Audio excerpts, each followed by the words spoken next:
Faltam 752 dias para 22 de abril do ano 2000. 500 anos do descobrimento.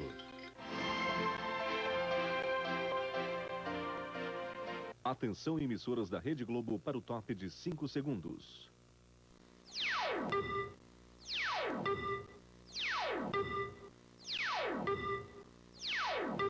Bradesco, cada vez mais serviços, cada vez mais banco. O dia da mentira vira o dia dos protestos. O 1º de abril marcado por manifestações e confusão no Brasil. Greve de professores nas universidades federais. Mosquitos e larvas na mira do governo. E o exército vai entrar na guerra contra a dengue. O norte de Roraima ainda queima na seca. E depois da tempestade no sul do estado, bombeiros ainda procuram focos de novos incêndios. Amigos, deputado que votou no lugar do outro diz que fez um favorzinho para o nobre colega. Arquivado o processo por assédio sexual contra o presidente americano Bill Clinton. Você vai conhecer a menina que botou médicos respeitáveis numa situação delicada. A maratonista brasileira que só consegue suportar a dor quando está correndo. E a Receita anuncia uma novidade no Disque Dúvida para a declaração do imposto de renda. Agora você vai pagar pela ligação.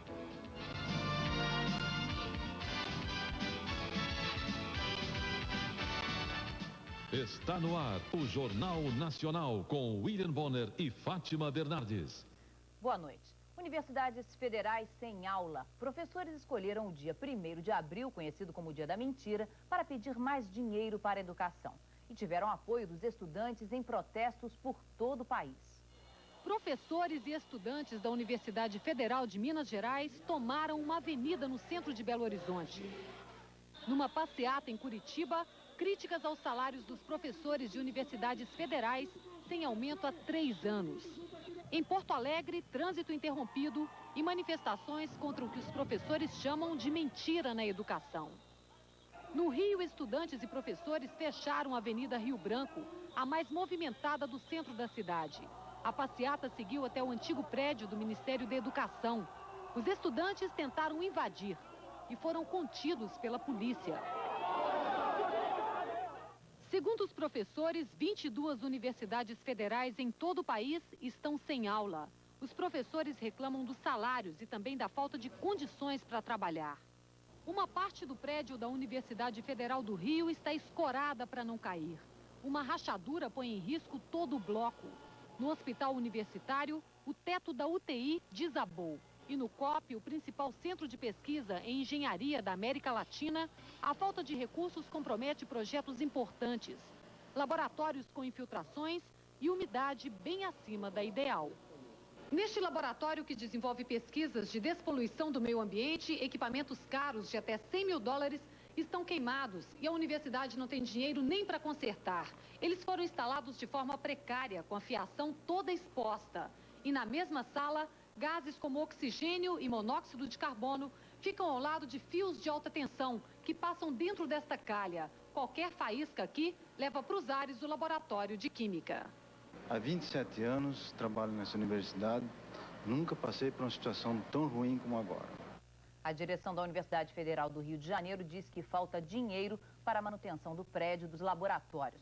O governo diz que vai investir este ano entre 10 e 11 bilhões de reais na educação, mas não vai aumentar o salário dos professores. E segundo o Ministério da Educação, a maioria das universidades federais está funcionando normalmente. Os sem-teto pegaram carona no dia de protesto, invadiram o prédio da Caixa Econômica Federal no centro de São Paulo e fizeram manifestações pelo país.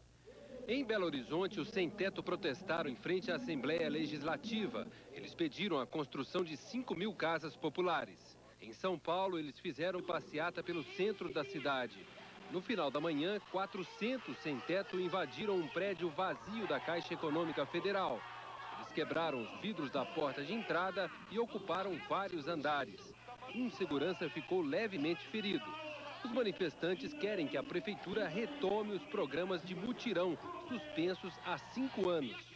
Em Guarulhos, na Grande São Paulo, o protesto foi em frente à prefeitura. Reuniu cerca de 200 manifestantes e terminou em confusão.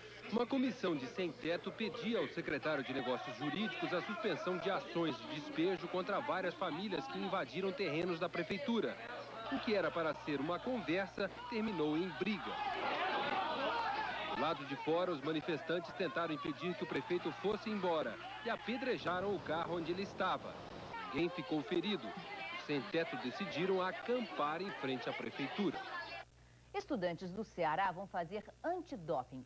A Assembleia Legislativa aprovou uma lei que submete os jovens a exame de urina para detectar o uso de drogas. A lei foi aprovada hoje por unanimidade e vale para todas as escolas do Ceará. Os estudantes a partir dos 14 anos de idade terão que fazer um exame de urina para saber se usam drogas. Os jovens têm opiniões diferentes sobre a lei. Eu acho massa porque ainda identifica logo. Acho que isso pode ser para alguns uma invasão de privacidade. Polêmica também entre os pais. Esse tipo de prevenção, dependendo da educação que eu forneço para minha filha, eu posso fazer por conta própria. A situação hoje está tão violenta que eu acho que vale a pena você, logo no início, consertar. Ela nasce inconstitucional, ela já nasce morta. Por quê? Porque fere a intimidade, a privacidade e fere um princípio maior da Constituição, que é o respeito ao cidadão. Fortaleza foi apontada numa pesquisa da Universidade de São Paulo como a segunda capital do país no consumo de drogas entre os estudantes. A lei determina que os estudantes façam exames de 6 em 6 meses. O pai que não concordar tem que assinar um termo de responsabilidade. O laboratório vai informar o resultado do exame aos pais ou responsáveis e à direção da escola. No Ceará, 200 mil alunos se encaixam na faixa etária atingida pela lei. O exame vai revelar qual o tipo de droga e a quantidade consumida nas últimas 3 semanas. Por exemplo, maconha, cocaína ou anfetaminas. O exame nos jovens vai ser pago pelo Estado. Serão 400 mil testes por ano, ao custo de 4 milhões de reais. O governador do Ceará tem um mês para decidir se sanciona ou veta o projeto. Em instantes, o contribuinte vai pagar para tirar dúvidas sobre imposto de renda. A homenagem às vítimas dos meninos matadores do Arkansas.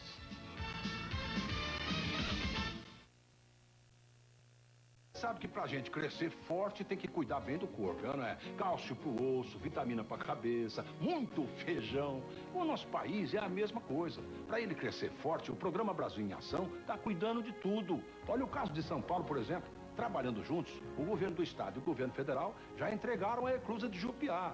E em abril agora a ponte da Ferronorte. Estão também duplicando a Fernão Dias e a Regis Bittencourt, modernizando o Porto de Santos, construindo o gasoduto Bolívia-Brasil. E o que dá gosto de saber é que isso traz benefício para o país inteiro. Só em infraestrutura são 7 bilhões de reais do governo federal para São Paulo.